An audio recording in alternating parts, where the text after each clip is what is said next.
So you guys return to Phandalin to celebrate your victory against Imrith, the ancient blue dragon. You have the thanks of all the giant community. They transported you back there after your victory, and you guys are at the Roost having a drink and a cheers. Huzzah! Huzzah! Nice. He was actually drinking for once. Yes. Ching! Click. Clink. That was an incredible journey. I feel victorious. I feel good about that. Sure, that's quite... I only came in on this journey kind of late in the game, but I mean... Same here, Ruru. It's quite a feat to accomplish. I mean, how many people do you know that have taken down an ancient blue dragon and saved a kingdom and reunited the big folk and the little folk? It's a small feat, but Fought beside also the giants as well. I'm just pleased that this challenge has passed, so that I can focus on the next task at hand. I don't know about you, but I'm going to take a long vacation. Yes, I imagine you will go home. Would you not? No, fuck that. I mean, They suck. back to home base. He winks at you. It's been so long I've been traveling. I might go in search of finding my own home base. I've never had You that. know that home base. He's like looking at you with like he's never drank.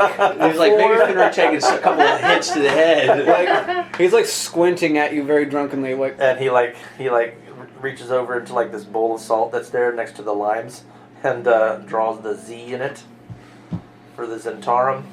oh yes. They're probably going to want some of that loot, too. Exactly. They can get bent. I don't know. I might go back in a bit, but I'm definitely taking a vacation. Yeah, what about you, Percy? Parasol the Clan That's what the waiter asks. Yeah, Parasol the Clan Paxton is going to take a much needed vacation. You have been dying to do so. Literally. Almost every day. Weirdly enough, the only time I didn't take any very serious, almost mortal wounds was against the giant ancient blue dragon. I was totally fine the whole time. He didn't even try to bite me once. It's amazing. You have come a long way, Squirrel. I have no doubt that you will reach your goals and become the most powerful wizard in all the world. And when the time comes for us to face the darkness, I'm sure that I will be able to count on you. I think that you are capable of protecting yourself very well in the interim. I have some things that I need to accomplish before that time. I have to return to Harshnag's grave and get the Sword of Giantsbane back to the grave there where I promised him. And I have to help our friend Jurah here find her family or what their fate was. Got nice kiss, yes. Got to find out where he's at. Or if they survived. Yes. Agreed.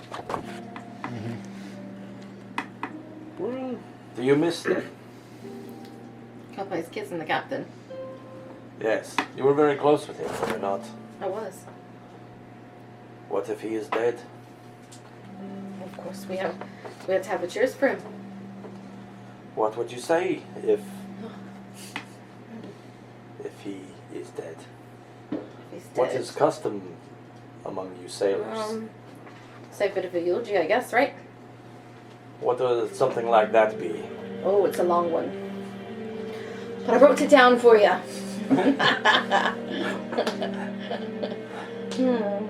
We gather here today with heavy hearts to bid farewell to a friend bold, captain of the ship named Kelpie's Kiss, and is Kelpie's Kiss. He sailed the sea so wide, with a crew devoted and loyal by his side. Oh, Kelpie's Kiss and Captain, a vessel's strength and might, guided by his leadership, always shining so bright. Through treacherous storms and perilous tides, he sailed fearlessly with passion and pride. His charisma, like the wind, swept through every sail, a captain loved by all, their trust he did prevail. With a heart with courage and a spirit untamed, he had brought others to follow their dreams and unrestrained. But alas, fate's cruel hand did play, and the sea claimed his ship on that fateful day. Yet we remember him not with sorrow, but with glee, for the legacy left behind forever shall be. In this tavern, tales will be told of adventures he embarked and the legends he has unfold. His spirit lives on in his heart's each mate, as we raise a glass, clink, clink, in honor of our captain so great. Oh, him and Kelpie's Kiss, now you sail beyond the celestial seas, guided by the stars, forever wild and free.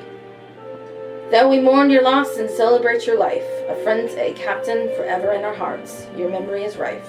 So, everyone bring their glass up, and let us bid farewell with a tear in our eye, knowing that your spirits soar in the vast sky. May your journeys be filled with eternal bliss. Farewell, dear friend, captain of the Kelpie's Kiss. Hey. Cheers! Cheers! Droop yells in the corner. Shut up! It's still alive. Wow. I didn't know goblins live this long, but I guess it has actually only been like, what, a month or two since we've been here. It feels like much longer than Let's that. just say the place ain't the way it used to look. A certain old man has kind of taken to moving stuff around to what he thinks it looks good. A certain crazy old man. Maybe a warlock. Oh yeah. Who's been living there. Remember, they lived here. they lived here. They lived here. Why did they live here? They stayed here. It was Phandalin. Oh. They came to the Roost and we were gone on adventures. It was all rusty and dusty and shitty. Yeah. You guys drink into the night. Friends form together through the bonds. The sun rises on the Sword Coast, and the sounds of hammers and wood being sawed fill the air. The people of Nightstone are rebuilding their village. A giant bald barbarian named Erden carries another large stack of support beams over to a druid named Proteus, who uses his sea magic to help place the building supplies up. In time, the village will be reborn. The rays of morning light bounce off the shiny white snow of the Icewind Dale. The biggest of the 10 towns, Bryn Shander, is abuzz with activity as Sheriff Markham Southwell and his deputy, Agric Brighthelm, watch over the security of the town. Sir Beric Neilif rides into town with the one-it brigand, the Weevil, Forkbeard, in chains, the bounty hunter having finally captured his prey. His cart passes the trading hub where a cart of exotic goods from many different lands has set up shop. Bellador, the Harper spy, is back to her old post, but this time she is joined by a young halfling girl named Bree Brokenhome, who has found a new home and focus. Hidden under the canopy of white-covered trees is a humble cabin. The little girl rushes out to greet her returning brother and father. The eldest, having burn scars from a Remorez attack that have almost healed completely. The Hunter family will eat well together again tonight. Beyond that, at the spine of the world, snow silently settles on the ruin that once was the Eye of the Allfather, and now an unmarked grave to the heroic frost giant Harshnag. Across the lands, word reaches the giant lords that King Hecaton has renewed the ordering, echoing his late wife Queen Neri's words. Storm giants and small folk can work together to create a better world, free from the tyranny of dragons. The cloud giant Countess Censura burns the letter as her children play in the background. The fire of the letter transforms into the breath of the ancient red dragon Cluth. Old Snarl growls as he uses his powerful scrying spells. You've wasted my boon of an airship, so-called heroes. You have chosen your side in the battles to come. Revenge will be brought upon you in the form of many scared colors. My enemy of dragonkind. The colded dragon, some you know, bow before their master chanting his name. From one hell to another, Baldur's Gate, home to a viper's nest of schemes and schemers. The eccentric half-elf druid Orland Rocklake exits his stay of the 3 Old Kegs Inn, rating his stay just above average, not too high, not too low. Lost in his constantly swirling thoughts, he bumps into a red tiefling who is also lost in his head. The tiefling arcane trickster known as Phantasmo arrives out front the Hillsong Tavern. He stares at the luminous dagger in his hand, spinning it. Good or evil, the choice is his freedom. That belongs to Dispater, the Lord of Dis. Though Percy and Fenrir banished him, he knows that their paths will cross again. And when that happens, all the 9 hells will follow. Shinlu pauses as he can feel Phantasmo's inner turmoil that snaps out quickly as Suricus Solzair swings at his master. The duo are now connected in the afterlife in service of the Raven Queen. They train vigorously in Shadowfell, for they know the threat of the Mistress of the Night, Shar, and their army of infinite darkness represents. The Raven Queen has always spoken riddles, but Shinlu knows from this day upon the top of Raven Rock that Percy, the Diamond Jewel Key, will unlock all her mysteries. One day. And situated on the side of a mountain known as Greywatch, in the far hills of the western heartlands, the fortress Darkhold, an imposing keep made of black stone, its tall spires ascending to the sky above. This is the home of the Black Network, the Zentarum. A cadre of characters walk the spiral stairs of one of the central towers. The group consists of the mastermind known as Black Star, the warlock Pythona, Axelin Alcender, along with the leader of the Seven Snakes, Jaster Muriel. Helena Thornton is dressed in a cloak of black. She walks side by side with an imposing figure. Draped in pitch and gold, his robes of the finest cloth, the masked man is the lord of the Zentarum, Mansoon. They enter a chamber that houses the Nightstone, and with its ability to ward off dragons. A grand prize the red-headed spy has been chasing many, many days. You have done well, Helena, Mansoon says, gently brushing her fiery red hair over her ear. You have delivered us the tool to expand our influence and power throughout all of Faerun. From here forth, you are Archdragon of the Zentarum, and champion to me personally. Jaster touches his missing eye as he watches the two, and he thinks about the sacrifices he had made to protect the ones he cares about. Helena, his ward, now right hand to Mansoon. Helena glances over at the old warrior in excitement. It takes all Jaster's strength to smile. Long ago he swore to protect her with his life, and now he can't help but think he has delivered what may very well be her demise. True, the Zentarum are a family. You are a master of your own destiny, but in the end, Jaster touches his eye that he sacrificed for his friend. Everything and everyone has a price. And we're back at the tavern as you guys are ready to go on your way. Do you want to leave together? Are you going to go your separate ways? What would you guys like to do? I suppose.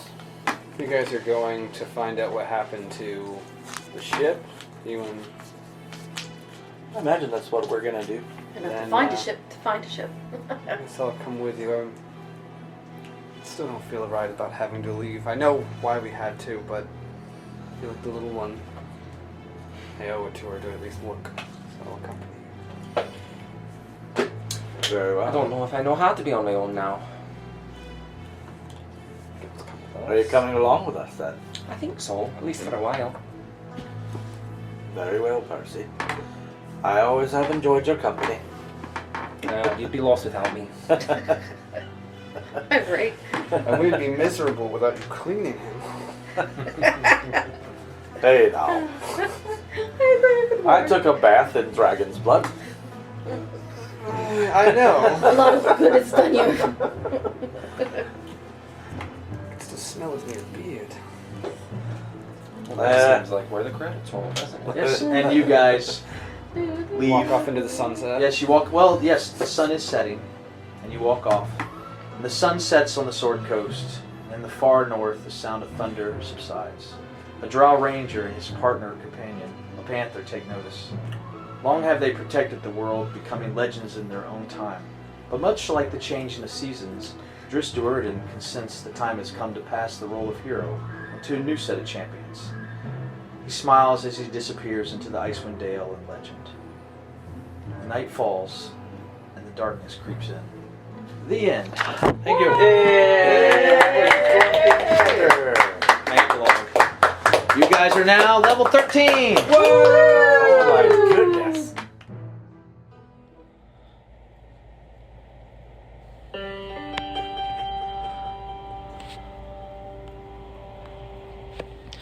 I pray that the world never runs out of dragons. I say that in all sincerity, though I have played a part in the death of one great worm. For the dragon is the quintessential enemy, the greatest foe, the unconquerable epitome of devastation.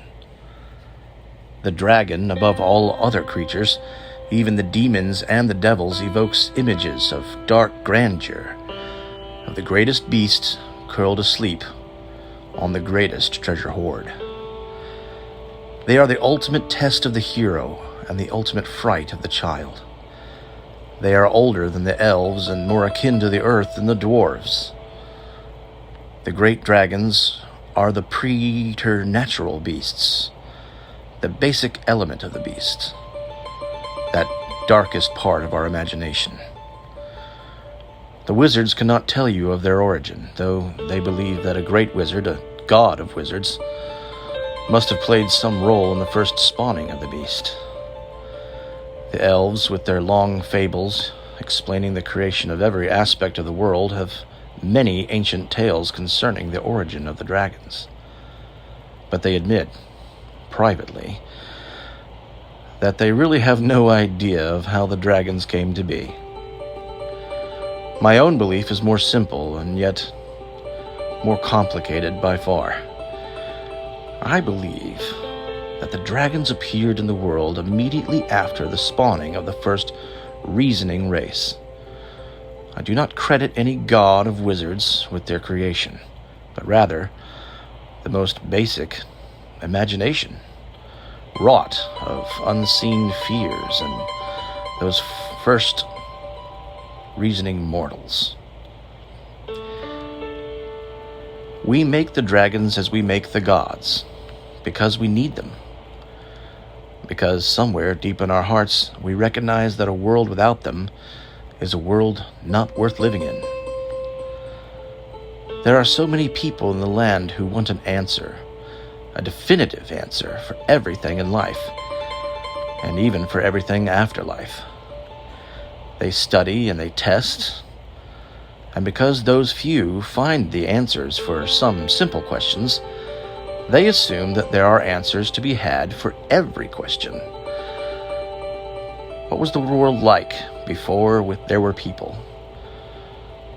Was there nothing but darkness before the sun and the stars? Was there anything at all? What were we, each of us, before we were born? And what, most importantly of all, shall we be after we die? Out of compassion, I hope that those questioners never find that which they seek. One self-proclaimed prophet came through 10 towns denying the possibility of an afterlife, claiming that those people who had died and were raised by priests had in fact never died, and that their claims of experiences beyond the grave were an elaborate trick played on them by their own hearts, a ruse to ease the path to nothingness. For that is all there was, he said, an emptiness, a nothingness. Never in my life have I ever heard one begging so desperately for someone to prove him wrong. This is kind of what I believe right now, although I do not want to be proved wrong. For what are we left with if there remains no mystery? What hope might we find if we know all of the answers? What is it within us, then, that so desperately wants to deny magic and to unravel mystery? Fear, I presume, based on the many uncertainties of life and the greatest uncertainty of death. Put those fears aside, I say, and live free of them. For if we just step back and watch the truth of the world, we will find that there is indeed magic all about us, unexplainable by numbers and formulas. What is the passion evoked by the stirring speech of the commander before the desperate battle, if not magic? What is the peace that an infant might know in its mother's arms, if not magic? And what is love, if not magic? No, I would not want to live in a world without dragons, as I would not want to live in a world without magic, for that is a world without mystery, and that is a world without faith, and that I fear, for any reasoning, conscious being, would be the cruelest trick of all. Drizzt du Erden.